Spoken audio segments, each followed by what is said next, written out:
What up, world? Back again. It's your boy Big Excel. This is the Country Rap Report. And hey man, we're about to get into it, man. I'm very, very excited. Very, very excited. I have the opportunity, and we are live.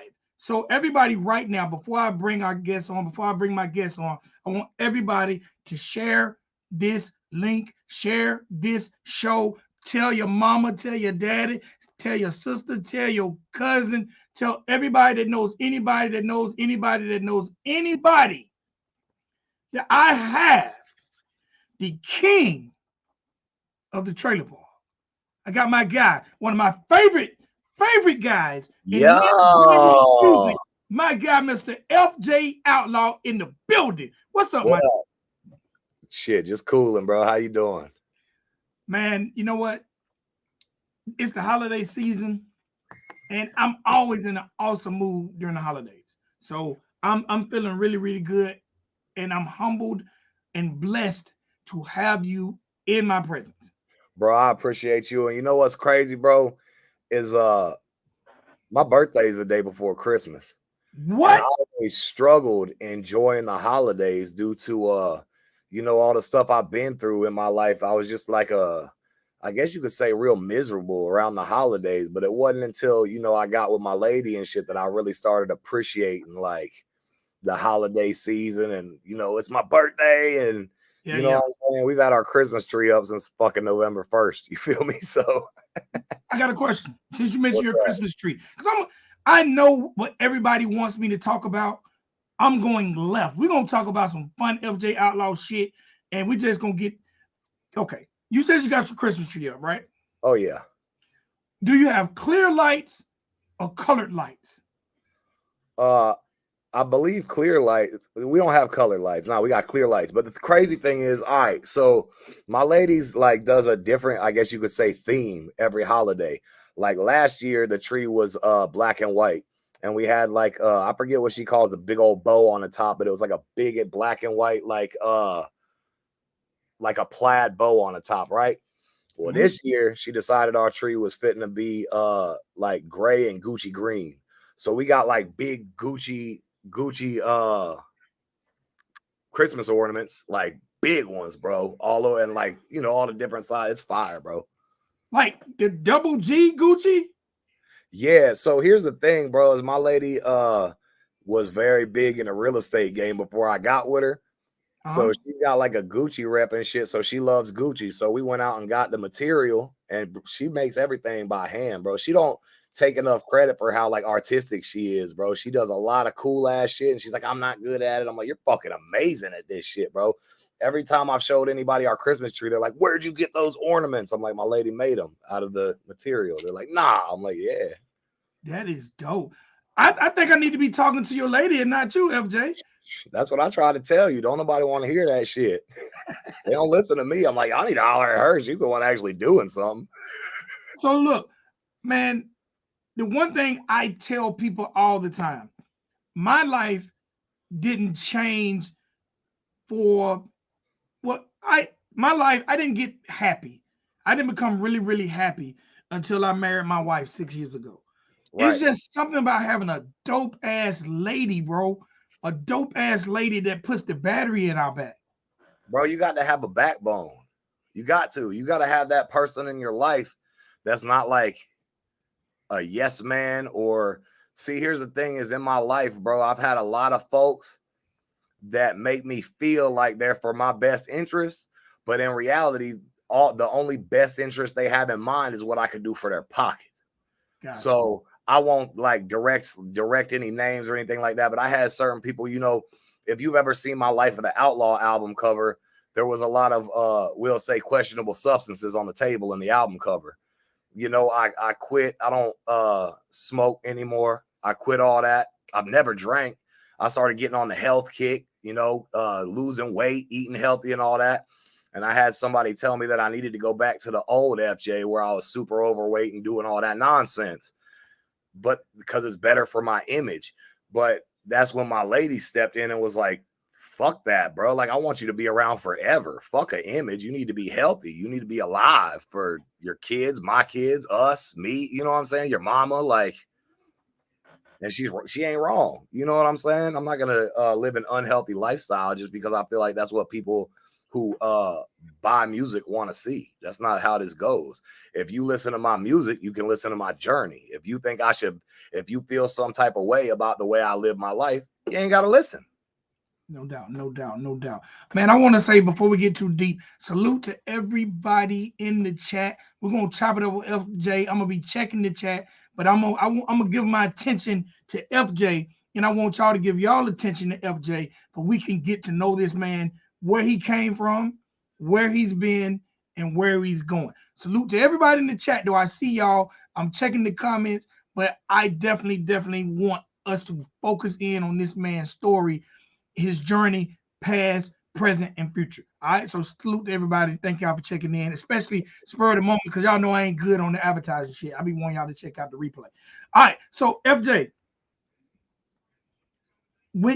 so is it fair to say you're in love? Oh, absolutely. So absolutely. So Look, bro. gangsters fall in love. Bro, look. I'll keep it 100 with you, bro. There have been a couple times in my life that I thought I was in love.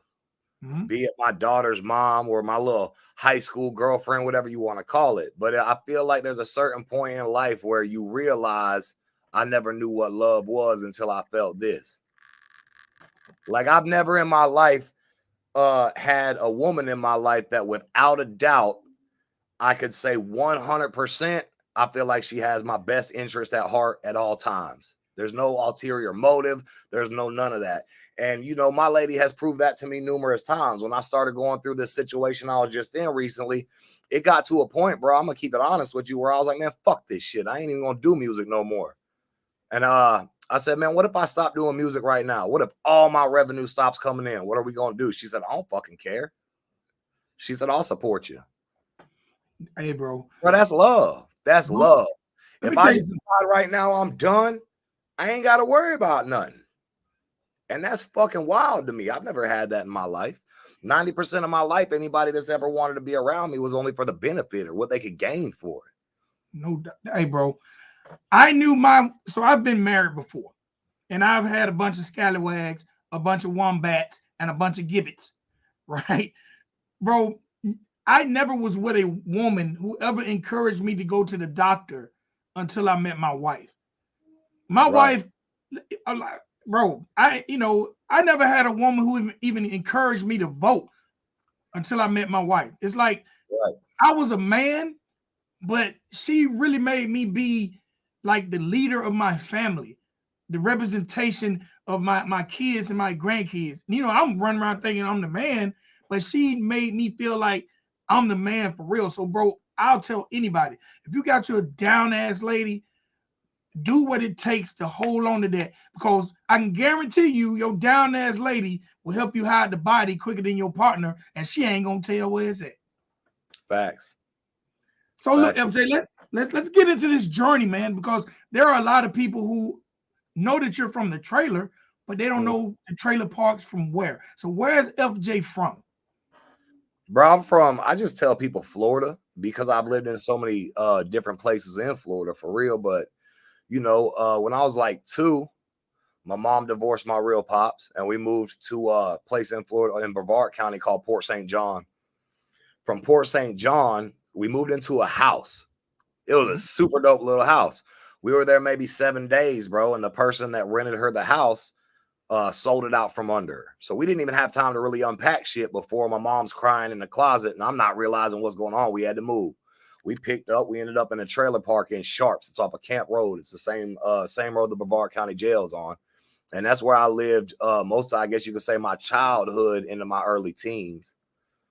Then we moved. That's where, you know, in trailer talk, I was 6 when I found a 38 in the grass. And that was in that trailer park. There was a abandoned trailer that had a big oak tree in the backyard, and there was like a bucket we would all use to climb up to get on it, like climb the tree and shit. And one day, I don't know why, I just like moved the bucket, and there's a little revolver under there. You know what I'm saying? That's where that bar came from. It's all facts, you know. Okay.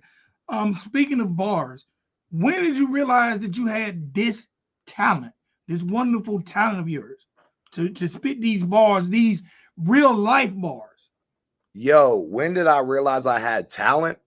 Recently, if we're being honest. I started picking up music. Music's really all I ever cared about, bro. When I was in school, I went to school at a time they just push you through. You know what I mean? They didn't care if you was doing great. They just didn't want to deal with you again. So you on to the next grade. But I didn't really care about nothing but music, bro. So I feel like my whole life, subconsciously, I was taking all the pieces of all my favorite artists and turning them into my own little lane, But even when I like the first time I showed somebody that I wrote like a rap song, if that's what you want to call it, and they were like, "Yo, you're fire." I always had like a complex about myself where I felt like, maybe I really suck at this shit, but I'm just fucking 6 foot fucking 5 and fucking 350 pounds, and nobody wants to have the balls to tell me I fucking suck. You know what I mean?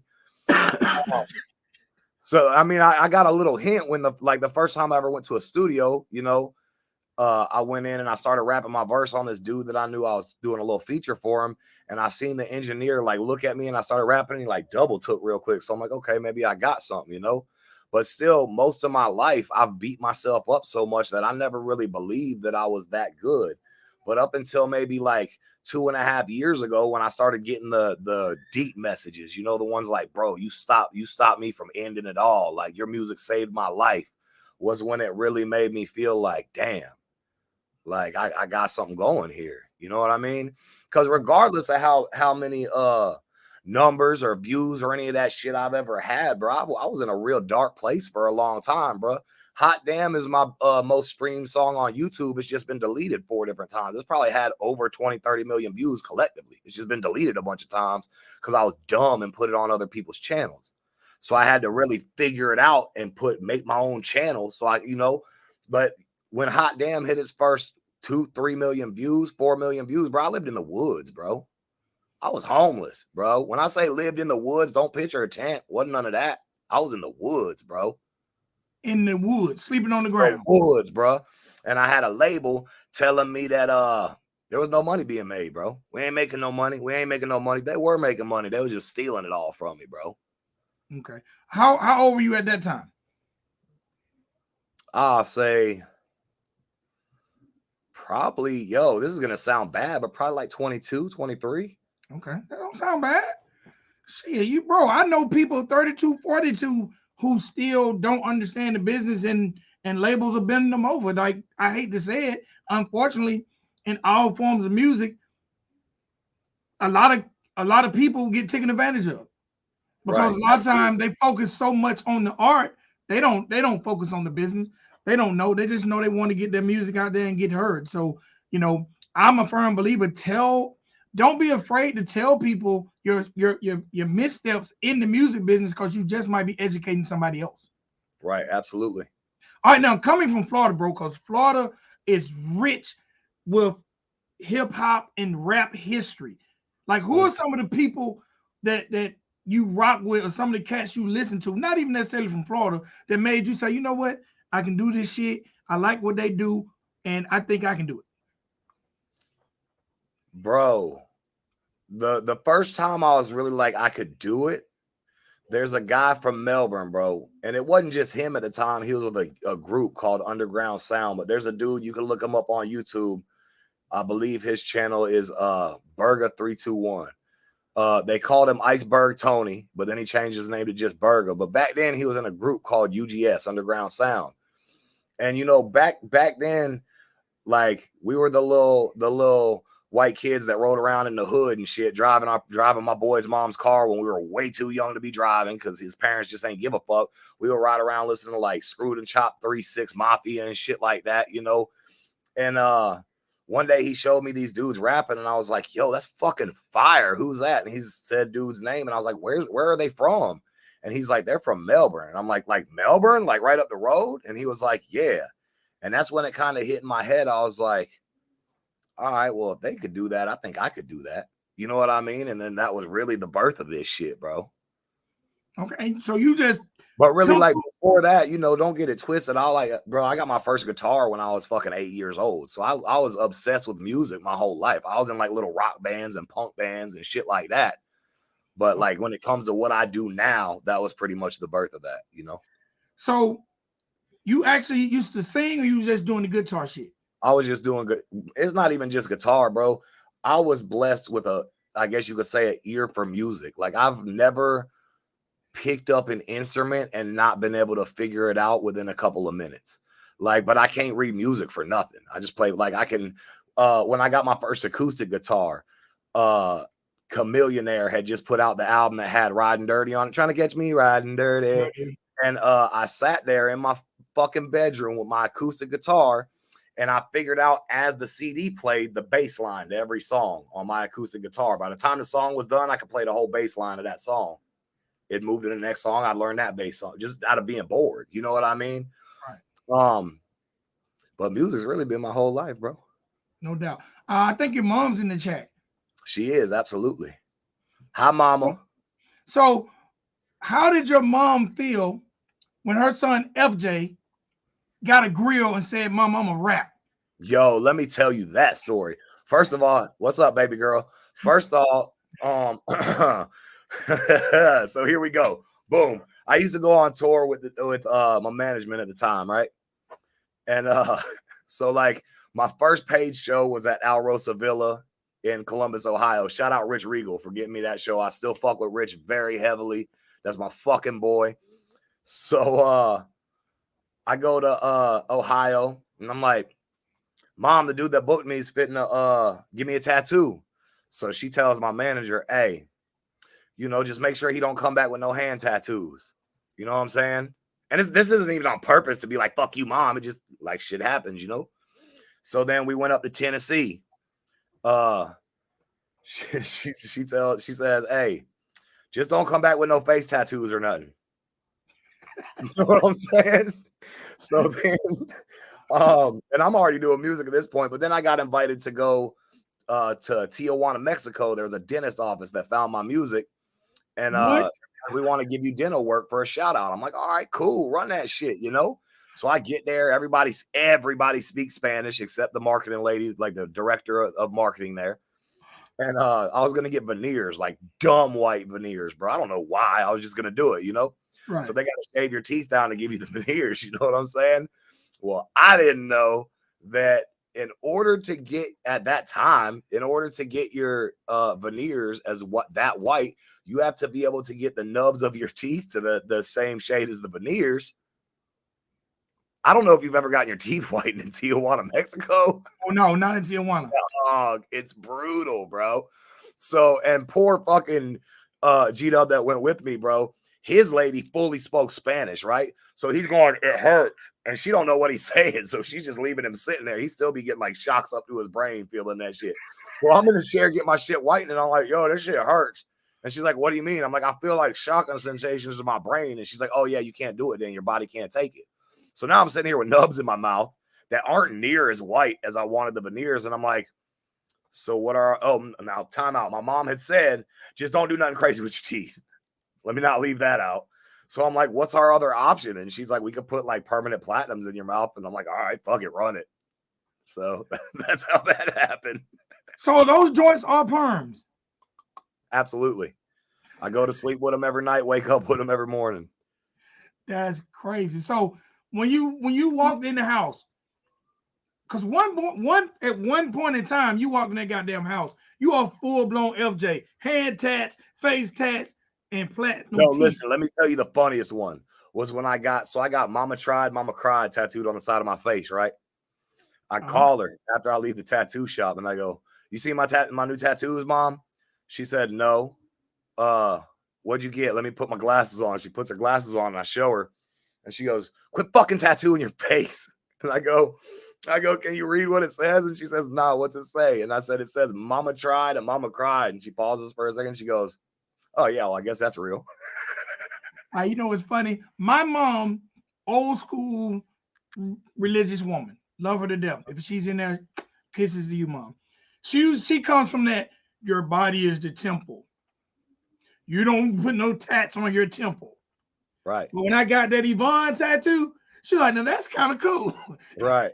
I don't know why the tune changes when your mom or your lady see their name on your skin because they know that's there forever. Right. It's there forever. All right, bro. So you're this kid, you're young, you're making this music. Mm-hmm. When did you realize, like, shit, number one, I can make money off this? Number two, I'm actually good as fuck. Bro, like I said, it took a while for me to, I mean, I got told that I was good as fuck from the first time I showed anybody a song. It was really just me realizing that everybody wasn't lying to me. You know what I'm saying? For it to sink in and be like, all right, I guess I'm good as fuck. And really, it's not, I try to be very humble. So it's not really ever been a time that I walk around like, yeah, I'm a good fucking rapper. You know what I'm saying? I just kind of like make music and I enjoy doing it. And it's kind of like my therapy. It's how I let out all the pain that I've lived. It just so happens that people seem to like it a decent amount and think that it's dope, But never have I been like I'm the best rapper kind of guy. You know what I mean? Like I feel like anything you do, there's always somebody bigger and better at it. You know what I mean? Okay. Coming from Florida, and man, there's some dope cats. The history of Florida is amazing, but it's so many different styles in Florida because everybody know Florida is the home of booty shake. Mm-hmm. You got, Luke, who done his thing for years, Poison Clan. But then you got your Rick Rosses, you got your Caskies, you got your Burdens, you got your Trick Daddies, your Trick. Florida is like a melting pot of styles upon styles upon styles. You know why? Why? Because Florida for years was the retirement state, right? So old Absolutely. folks get a bunch of money. They come down here, they buy a house because they doing good. It's like the vacation state, it's a retirement home. But what happens is you got a bunch of little asshole kids whose mama and daddy don't want to fucking deal with them no more. So guess where they going? Grandma house down in Florida. So Florida's a melting pot of people from all over the fucking world that essentially grew up in Florida because they got something down here to live with their people. It's weird because there's 9 times out of 10 when you meet somebody in Florida, regardless of how long they've lived here, a lot of folks weren't born here. You know what I'm saying? Like I know very few people personally who are like, yeah, I was born in Florida. Okay. Definitely. Shout out Stitches. Somebody said I left out Stitches. Shout out to Stitches. I hadn't heard from him in a while. You familiar with Stitches?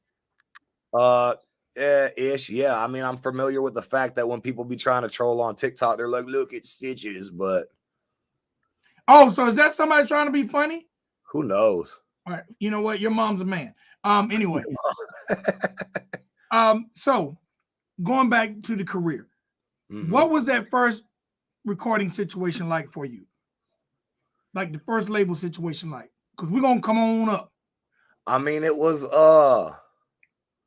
at first it was great, bro, because anytime you sign a deal, especially when you got people that are supposed to be your friends, that sell you this dream that you're gonna do this music and make a bunch of money and it's gonna change your whole life. It's super exciting, bro. I was up in that fucking studio vibing. I was ready to kill some shit, Right. But it wasn't until I had been with them for like a year and a half and wasn't getting no fucking money. I'm hitting them up like, where's the money? Ain't no money. What do you mean there ain't no money? I'm watching my YouTube with millions of views on it right now. Ain't no money, these nuts. You know what I'm saying? But right. So at first it was wonderful because at that point I'm feeling like, oh yeah, I'm finna live my dream. You know what I mean? That wasn't what it was though. All right, now you mentioned your first show, your first paid show. How much was that first paid show? Because I need artists right now to know what that first paid show might look like. I feel like it's different for everybody. My bad, subwoofer. Your mom's not like it's different for everybody, right? Because and this is not to sound like a dickhead or nothing like that, but it's a lot of promoters that are only going to pay an artist according to what they consider to be their skill level, I guess you could say, like it's a lot of that out here. But my first show, I believe they paid me like $1,500 or $2,000 to come up to Alrosa, and I think I opened for Big Smo that show. Okay. So, but it was crazy, bro, because at that point in my life, I was living in a studio apartment, bro. I had just got like a little studio apartment. I had just become comfortable enough to like start sleeping with my shirt off and shit. You know what I mean? A little futon in the living room because there's no bedroom. It's just an open room, a kitchen, and a bathroom, right? Mind you, I'm fatter than hell at this point. So shitting on that toilet was a whole nother story. It was terrible. You know what I'm saying? So listen, I'm asleep in that studio apartment. I get a knock at the door at about 5:30, 6:30 in the morning. I answer the door. It's a Melbourne police officer. And she says, hey man, I need you to come with me. I said, what? She said, there's a hostage situation in the studio apartment next door. I said, can I grab my clothes? She said, not unless you want to die. I'm like, oh shit. So I walk out with this lady. I'm in like my boxers, no shoes, no shirt. I'm like fucking pushing over 400 pounds right now. You know what I mean? So we're standing out there. I finally had to like yell at the sergeant that was out there because they got the whole SWAT team out there and shit. I had to yell at his ass like, bruh, let me go get my fucking overalls. You know what I'm saying? So they let me run in the fucking apartment, grab my overalls. He wouldn't even give me time to get my boots. So I'm still out there barefoot, bro. I have fucking giant blisters all over my feet, right?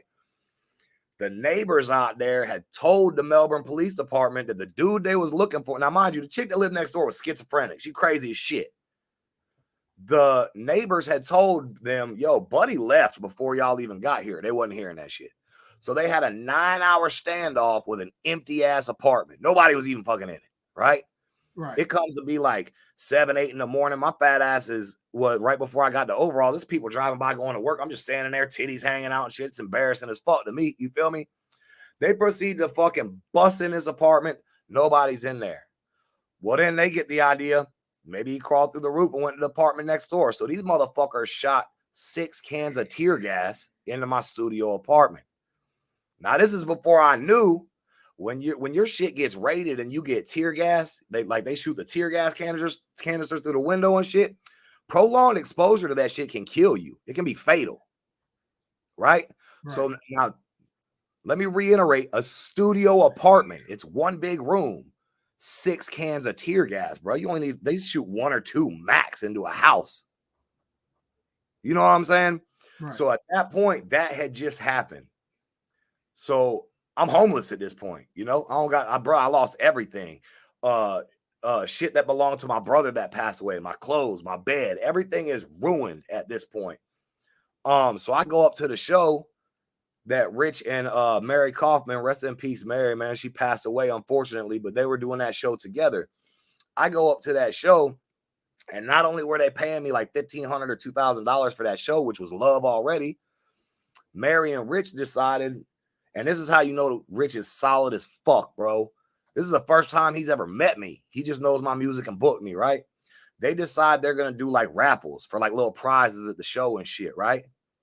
I find out as the show's coming to an end, that they were giving me all the money they raised from those raffle tickets to be able to get clothes and try to get in a new place and shit. So that $1,500, $2,000 show now jumped up another $1,500 just on the strength that they wanted to make sure I was all right. Man, Rich Real is a real one. Super solid, bro. Super solid. All right, so when I listen to FJ's music, right? Mm-hmm. And there are a lot of people in the chat that will agree with this.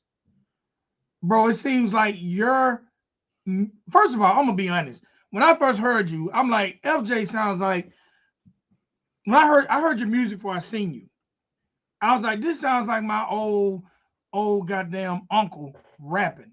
Cause you have that old bluesy, raspy, Southern soul voice. Matter of fact, when you stop rapping, you can start doing Southern soul on the Southern soul, you know, just doing a little rocking and like, baby, you cheating.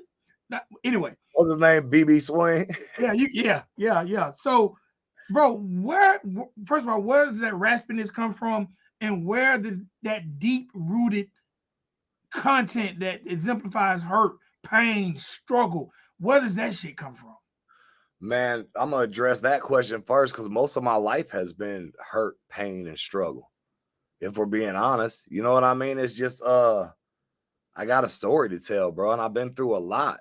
Even at the age of 20 years old, 18 years old, I had seen a lot more than a normal human at that time, at that age would have ever seen in their life. You know what I mean? Sail Away, the song that you said you found me with. Yes. 3 verses about 3 different situations that are all factual situations. Here's the kicker. You remember I told you my birthday's on Christmas Eve? Right. They all happened in December, right before my birthday. Boom, boom, boom. I had my cousin passed away self-inflictedly on accident. My little brother, he was my best friend, accidentally shot himself playing with a revolver. And then Your brother? and then my 2 best friends got murdered together on the same night. It was my boy and his stepson, because he dated a cougar, however you say that. So his stepson was damn near our age. They went out to get a bag of bud one night. Some shit went down at the dude's house. They ended up, both of them got murdered that night together. That's crazy, bro. Your childhood was marred with just shit that grown people don't see sometimes. Bro, at the age of 17, I had a dude tell one of my older friends that he wanted to buy some bud, bro. He pulled up, buddy went to show it to him. He went to grab the shit and drive off with it. Mind you, buddy's got both his kids in the car that came to get it. He's dragging my homeboy down the street by the arm of the backpack, bro. We hop in the whip to follow him with his kids in the car. Buddy hangs a revolver out the window, starts clapping at it. Pow, pow, pow. Bro, I've been through it, bro. Bro, that's the thing about me, bro, is I lived that life that everybody talks about and everybody tries to have this persona, bro. I try not to glorify that part of my life, bro, because that shit's for the birds, bro. You could talk about shooting shit and being in shootouts, and it sounds real good till you're in that fucking situation, bro. And a lot of people realize they ain't built for that shit, bro. They ain't built for it. A lot of these motherfuckers putting on this gangster ass persona, y'all ain't built for that. You're not. So, have you ever had to sit down in your life? And what I mean by sit down, mama, yeah, you've had to sit down. Absolutely not. I ain't done prison time at all. Right. But I was in the county for a few months. I had the mother of my daughter slap some false charges on me. She made some false accusations, and I went in there and I had to take it to trial. And that's where mama, love my mama, bro. Love my mama, bro. Because she come into court with a manila envelope about that thick, proving that what old girl was saying was really the opposite. She was doing that shit. But because I'm the male and she was pregnant at the time, I had to go. You know what I'm saying? So, and bro, I remember when they put the handcuffs on me, I said, the fuck are you doing? They said, you got to go to jail. It's a state of Florida. Somebody got to go. He said, he said, you don't want her to have your daughter in jail, do you? I said, I don't give a fuck. I'll come pick her up. Don't take my ass. I ain't do nothing. Fuck wrong with you? I'll come get her. So, right, facts. So then, you know how it is, bro. You think you got friends and shit until you're in the county jail. You don't get a letter. You don't get no commissary. Ain't nobody picking up the phone. Well, it's crazy because I was in there for over 30 days and I had a boxer, a boxer that I had since I was in that trailer park. Since I was like 5 years old, we got Bambi. I didn't have. Oh man, no, FJ, come on back. All right, my man FJ just dropped off. Hopefully he gonna jump back on. I'm not sure what's going on. That was crazy.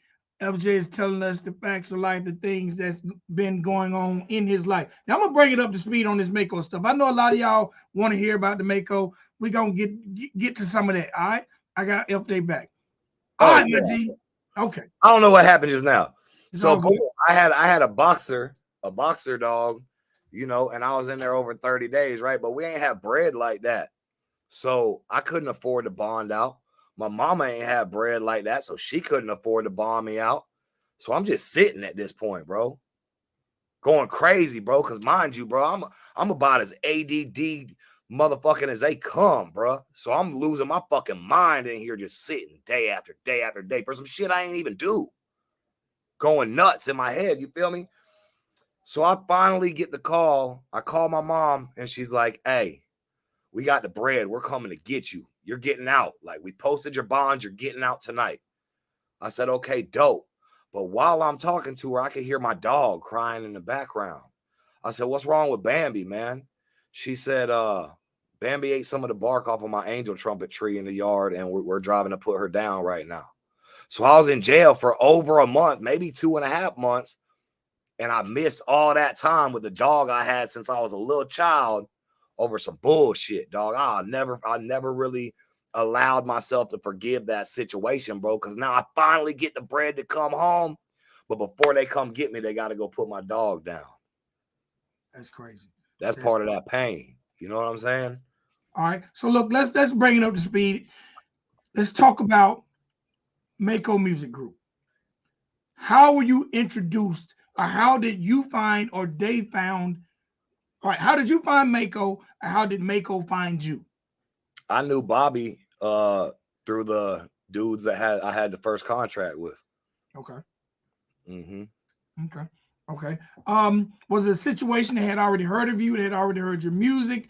Did you send demos, or how did that work out? They reached out and were just like, come meet with me. You know what I mean? Okay. Was it an organic vibe from day one when it comes to recording? Because you got shit tons of features with the artists over there. Was it an organic vibe? What was the working environment like for you? Yo, I'm going to be honest, right? I kind of want to scoot past that part of the interview, right? Right. Because here's how I look at things, bro. I mean, anybody that's on here is not brand new to the situation and everything that just happened, right? Right. So my thing is, I feel like in my heart, in my soul, there's a lot of very angry things that I would like to say. However, if I talk down or say anything that I feel like I need to say right now, I'm no better than them. So I just rather not even speak on it, to be honest, bro. Absolutely. So I do want to speak on a couple things, though. Okay. Mm-hmm. One of my favorite songs. Mm-hmm. You say, I bet $100. I go whip your ass. Yeah. Did anyone ever get in the inbox and want to try to get that $100? Everybody wants to get in the inbox and try to get that fucking $100, but when they see me in person, that whole fucking tune changes. Hey, Vic, hold on, Vic. Vic, this is in my pocket every day, just in case. I carry at least 3, just in case. Because you know what? If they try, I'm going to have 4, then 5, and I'm going to keep carrying them. That's not to say I'm the baddest, but hey, what did I say in that song? They say I'm cocky. I ain't cocky. I'm just confident. You know what I'm saying? What are you, 6'5", FJ? Where was I or am I? I'm saying, what, you're 6'5", right? And a half. Don't take my half out of there now. I say that shit too, because I'm 5'5" and a half. And a half. 5'5" and a half. And a half. Don't fuck with my half. Gotta have my half. When I first heard that song, I was like, never in the history of rap have I heard someone bet $100 on themselves. What made you do that, bro? I mean, I'm sure it came from somewhere. I don't remember, to be honest, but it happened. No doubt. Bro, what's it like? To be honest, look, that song, you know, a lot of people just heard that song, and that's thanks to my lady. I hate to say it like this because it sounds bad, but forcing me to get on TikTok. Mm-hmm. Bro, that song came out fucking over like 2 years ago. You know what I mean? The thing is, a lot of people are just now hearing it because about 6-7 months ago, look, when I started TikTok, bro, I had 12,000 followers. My lady was on my ass. Do a TikTok. No. Do a TikTok. No. She finally got me to do a TikTok. I think I'm almost at 500,000 right now on TikTok, like followers or whatever. So when we did that TikTok, the trailer talk, mind you, trailer talk's already a year old at this point, bro. I had already dropped the video. It had maybe 1 million views. Right? Right. Bro, that bitch went back on the iTunes charts for probably 3 months straight. I've never seen that with my shit personally, but I don't really check the charts like that. But once I logged on to TikTok and seen it had a little red square that said popular next to it, and I'm getting tagged in all these videos and shit, that's where I really started paying attention. Okay. So the song's already a year old, if not older at that point, you know? With maybe 1 million views, maybe a little under. That bitch is about to hit, I think, 4.5 or 4 or something like that right now. Okay. So, bro, again, we're going to close this out really soon. But we're coming back around full circle. And again, you mentioned Just. Mm-hmm. And her telling you to take TikTok serious. Mm-hmm. How do you feel about social media as a whole and how it's affected you as an artist, your popularity, actually your current situation? Like, how do you feel like social media has helped you progress or even regress as an artist? Because you can't have any privacy It's now. a lot of mixed feelings about social media, right?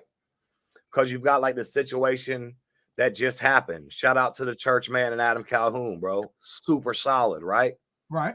So you could say that that aspect of social media helped me out. You could call it saved me, whatever you want to call it, right? Mm-hmm. So then there's also the aspect of social media where I feel like social media made a lot of people forget that they could get punched in the fucking mouth. You know what I mean? Right. That absolutely. So, but then like social media is also weird with all the algorithms and all that. You got apps battling for your attention span to where like certain apps, if you mention other apps, they slow your shit. It's just that shit's all weird to me, bro. Right. So I feel like when it comes to like TikTok, TikTok's a whole different fucking beast. Bro, people go to sleep and wake up rich and don't even know they're fucking rich. They just go viral. It's fucking insane. You know what I mean? So TikTok, I feel like could be a very useful tool, especially for up and coming artists, bro. You got a song. Look at Trap Coda, bro. Look at Trap House Coda. Bro didn't even upload the actual song. He just played it in the background on his shit. And that shit out of there. It's That's crazy. wild, bro. So That's if you utilize social media correctly, it could be cool. But I feel like you also have to know, I still have this issue. I feel like you have to know how to separate the fact that the social media, although you can put your real life on there, that's not real life, bro. You can't let the shit that people say on there affect your mentality or you're gonna go crazy. Because you know, it's a lot of people on the internet that say a lot of things that wouldn't say those things to your face. So if you let those internet comments and foolery affect you, it could be detrimental to your mental health. You know what I mean? how important especially for you, bro. You've been through a lot as a child. You've Mm-hmm. also been through equally a lot as an artist. Mm-hmm. Shit that could really, really affect your mental health. You've Mm-hmm. also spoken about having issues with your weight, Mm-hmm. not being so confident about your body. Right. Bro, I still got body dysmorphia, bro. I done lost a whole human being. And still, when I was getting on an airplane for the first time, I was still shook about sitting down until I sat down and I looked at Jess and I said, holy shit, I fit in an airplane seat.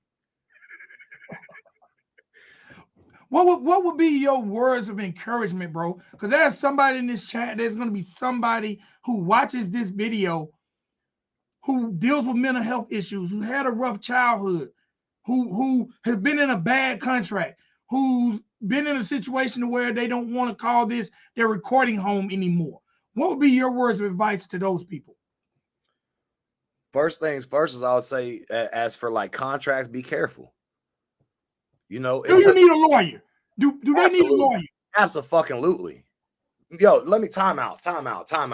I'm going to say this, and hopefully nobody gets too upset with me saying this. There's an audio book about the music industry that you can find online. Here's the thing, Vic. Keep talking, keep talking. Here's the thing, Vic. Record labels, period, right? The music industry as a whole and record labels, bro, were designed for folks who had talent but didn't have the money to push themselves, right? So you got social media, bro, where it doesn't even really much cost a penny to promote yourself. So what do you even need a record label for? Like you could get anything that a label could get you at the tip of your fingers right now due to the internet. Does that make sense? Absolutely. I have that book. I was trying to get it for the people in the chat could see it. That is the music industry Bible. Mm-hmm. And it tells you everything you know. And the stupid part is I heard that we got the audio book years ago, bro. My dumb ass still went through it twice. Yeah, But if that you book, are gonna sign something, absolutely bring it to an attorney first, bro. Absolutely, bro. Because now I've been in numerous positions where the first label I was with, 1186, I thought that was my friends, bro. The only reason I even let them pressure me into signing that contract is because I'm like, yo, these are my friends. They wouldn't do me like that. Wrong again, FJ. They definitely did you like that. You know what I'm saying? So no doubt, no doubt. I think an attorney is definitely necessary. When signing any contract, it ain't got to be a music contract. Any contract, you should have an attorney look over. Okay. So now you're about to embark on this independent journey. Mm-hmm. How you feeling? Oh, I feel great. I feel absolutely wonderful about it, bro. You up to task? Huh? Are you up to task? Oh, absolutely. Okay. Absolutely. So what can the people expect from the new and improved independent FJ Outlaw? Look, you can expect the same great music, really. And this is going to sound terrible, right? And I said I didn't want to say nothing negative, but really, I guess with this comment, negative is in the eye of the beholder. You know what I mean? But ain't much change except for the fact that I'm not in any paperwork, if you understand what I'm saying. Got you. Got you. So, I mean, is there could FJ Outlaw ever sign another record deal? it'd have to be worth a lot of fucking money, dog. I ain't gonna lie to you, bro, because the Bunch of fact of the zeros. matter is, huh? A bunch of zeros. Oh, a whole bunch of them. Because here's the thing, bro. Like I just said about the internet, bro, with the way the internet is, bro, you got Spotify, you got YouTube Premium, you got Amazon Music. There are so many different avenues that if you stay independent and you get your full bag, you're finna be straight, bro. This is no shade towards anybody. But I spoke on the phone a couple weeks ago to a friend of mine that's an artist who my music outstreams his ×4. But he made more money than me every month because I was signed to a contract. So, you know, no doubt, no doubt. It'll take a, and the thing is, even if there are a lot of zeros, going back to that audio book, bro, in advance, you know, Vic, you're looking at me like, oh, he finna spill the beans. You know how it is. No, I'm looking at the chat. I'm looking at the record label. What happens, Vic? What happens when you get an advance from a record label? You probably don't ever get no more money. Ever again, bro. Ever again, bro. You're going to get that advance. They're going to take most of that advance for marketing and promotion. They're going to give you maybe a couple grand, 50 grand, something like that. And then guess what, bro? It's time to drop your album, right? Well, then the time goes by and it's time to drop album 2. But unfortunately, you ain't making enough money to pay back the advance. So here's what we'll do is we'll give you another advance, but that whole advance is going to go towards promoting the second album because this one did so terrible. So now by the time your contract's up, you owe us $3 million and we're just going to sue you and bury you so that you can never be relevant again. The end. Listen, that's the music industry. This is what I need people to understand. People sometimes feel like, well, country rap is different from rap, and no, that's like saying Subway is different than Jimmy John's. Business is business. Yes, you're going. Trust and believe. I was part of a record, an artist. I managed the artist. Mm-hmm. They gave us $350 up front. $350. We never ever seen a penny. I promise you, not even a penny with a hole in it from that record label. And we have a gold single and a 4-time platinum single. Right. That record label has never wrote us another check in 13 years. I guarantee it didn't. But you know what they've been doing? Cashing them motherfuckers on your behalf. Hell yeah, eating like hell. Eating like hell. Eating like hell. All right, before I let you go, because now FJ, not only the king of the trailer park, not only are you the infamous FJ Outlaw, you're now you have a dope supportive mother. Mm-hmm. You have a super dope. You know what's crazy though? Time out. When I wasn't doing this type of music, she gonna be so mad at me. She used to be like, "Hey, your music fucking sucks, dude. Get a real job." Your mom told you that? Absolutely, bro. Because I was doing, I didn't know what. Well, that was before hip hop. country rap, whatever was even a genre, bro. So I was doing the only music I knew you could do with rap instrumentals, you know. And she's like, "Hey, bro, this ain't it." And she was correct though, because the way rap music is, it's so oversaturated. You can step out your door right now, regardless of where you are, and throw a rock and hit 100 rappers. Right. But once I changed my tune and started doing this type of music, bro, she's been the most supportive.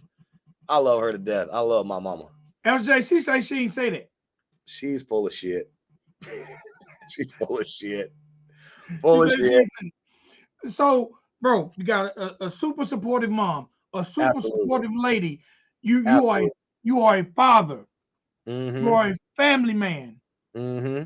You got three $100 bills in your pocket, which means you're definitely undefeated today, right? How does FJ Outlaw feel as a person on December 6, 2022? All right, hold on. Say that again. You have a super supportive mother. Right. You and your mother have weathered the storm as a family. You got a woman in your corner that will help you hide the body. You got music that has probably saved and changed people's lives. Right. You've been through at least 2 bad record deals that you know what? I don't want to insult anyone. I'm not going to say bad record deals. Unfavorable record deals for you as an artist. Let's say that. Right. Right. Okay. You're in a blossoming relationship. You are a father and a father's figure. Right. If the book closed on FJ Outlaw today, how do you want to be remembered? Bro, I want to be remembered for the person that helped folks. You know what I'm saying? That's what I try to tell people is everybody worries about likes and views. That's not what matters. What matters is the impression you leave on people when you're gone, your legacy, you know? Okay. FJ, before I let you go, again, bro, I want to say thank you. I'm a bow to you. I'm humbly appreciative of you giving me this opportunity to talk to you. Mm-hmm. I appreciate you very much, bro. You have been and will continue to be in my top, whatever my top is. And you know I've been screaming that forever. Okay? Hey, I appreciate you, bro. Now, before you go, for all the people who might not know, all the people who stumble on this video 50 years from now, what's that social media information? It's just at FJ Outlaw everywhere, bro. Okay. Now, I know when you watch this video 10 years from now, tomorrow won't be tomorrow. But tomorrow you're also dropping a record. I ain't gonna let you go without saying you're dropping a record. Oh, no, I just got word. Hold on. Let me pull that up real quick. It's going to be dropping December 16th. Let me plug that real quick. Look, where's it at? Okay. Heart Been Cold. Yes, sir. And that's you featuring who? Dusty Lee. Okay. And you and Dusty Lee have done music together before. What's it like rocking with Dusty Lee? Bro, Dusty Lee is solid, bro. Bro, he's one of the most solid dudes I've met. Okay. He's definitely one of those folks that tells you what you need to hear and give, like, you know, if there's any way, if you're a friend of Dusty and he can help you in any way, he's going to put forth that effort. All right. My last question, I asked everybody this question. Mm-hmm. What is your definition of country rap? I wouldn't be able to tell you a definition, bro, because I don't consider myself a country rapper, bro. I'm just an artist. I make music. It's not, if you, I mean, you know my catalog, bro. It's definitely not necessarily country rap. I just have a lot of music depending on how I'm feeling that day. Okay. FJ Outlaw, it's been an honor and a pleasure, my G. Yeah, hey, I appreciate you very much, bro. And you know, anything you drop, put out, say, Country Rap Report will support you. Big facts. I appreciate you, bro. All right, tell you, Mama Outlaw. Mama, I love you. My lady, baby, I love you. Appreciate it, big dog. Appreciate y'all rocking with me very much. Appreciate it, big dog. Hey, yes, sir. Whole lot of love, bro. All right. Ladies and gentlemen, boys and girls, that's the homie. That's the boy. That's my guy, FJ Outlaw. Now, I know a lot of y'all might be mad that we didn't cover the stuff y'all might want us to cover. But you know what? Over here, I'm all about love, prosperity, building each other up. I don't do drama unless you know you trying to do drama with me. But I don't project anyone else's smoke. I tell y'all all the time, I don't want no smoke with nobody. I'm just here to report the news. All right? It's all love over here. Shout out to my guy, Captain Kirk. Shout out to my guy, Kenny Reacts. Shout out to Coca, Creeker Mariah, Boss Lady Bird. Shout out to Taylor. Shout out to Greg. Shout out to Atlanta Rap History. JJ Hughes, Scram, Knuckles, Greg Hunter, Jerry Lawless, Brutally Honest, my brother Sergeant Greer, Christina Renee. Shout out to Cartoon. Shout out to Joe Kidd. Every absolute person who joined this live. There's 172 of you guys right now. Every one of y'all, Don, if I did not mention your name, I apologize. When I do my interviews, I don't really get into back and forth with the comments because I want everybody to actually absorb what the artist is talking about. I want them to appreciate the artist. I want to give shout out to Grizz, shout out to Grime, shout out to Great J Hop, shout out to Deacon Blue. Man, I absolutely hillbilly. I absolutely positively love you guys. Country Rap Report is the brand. Riding Dirty Radio is the channel until I figure out how to get it changed. I appreciate you guys rocking with me. Hopefully, definitely tomorrow, Kenny Reacts, Captain Kirk, and myself, we're going to be talking that talk again with FJ Outlaw. So y'all make sure y'all come over to Kenny Reacts channel tomorrow. I think we're going to do about 9 p.m. And we're going to dig a little deeper into the life of FJ Outlaw. Everybody, please, on your way out, if you have it on your way in, on your way out, do your boy a favor and hit that like button. All right? Hit that like button. Anybody out there, if you're interested, definitely Creeker Mariah. If somebody need to teach me how to make mods, I don't know how to make no goddamn mod. Coca hadn't told me how to make a mod. But hey, man, I absolutely positively love you guys. Man, y'all, please, just be a good person. Just be a damn good person. All right? And no matter what, man, if you're doing good, never, ever stop doing good. No matter if you feel like you're being appreciated or not, never stop doing good because you never know who's watching. All right? It's your boy, Big XL. This is the Country Rap Report. And until next time, man, I definitely love you guys. And y'all have a wonderful and blessed evening. And, man, everything you're shooting for, don't give up. Keep rocking, and it's going to come to you. All right? Peace.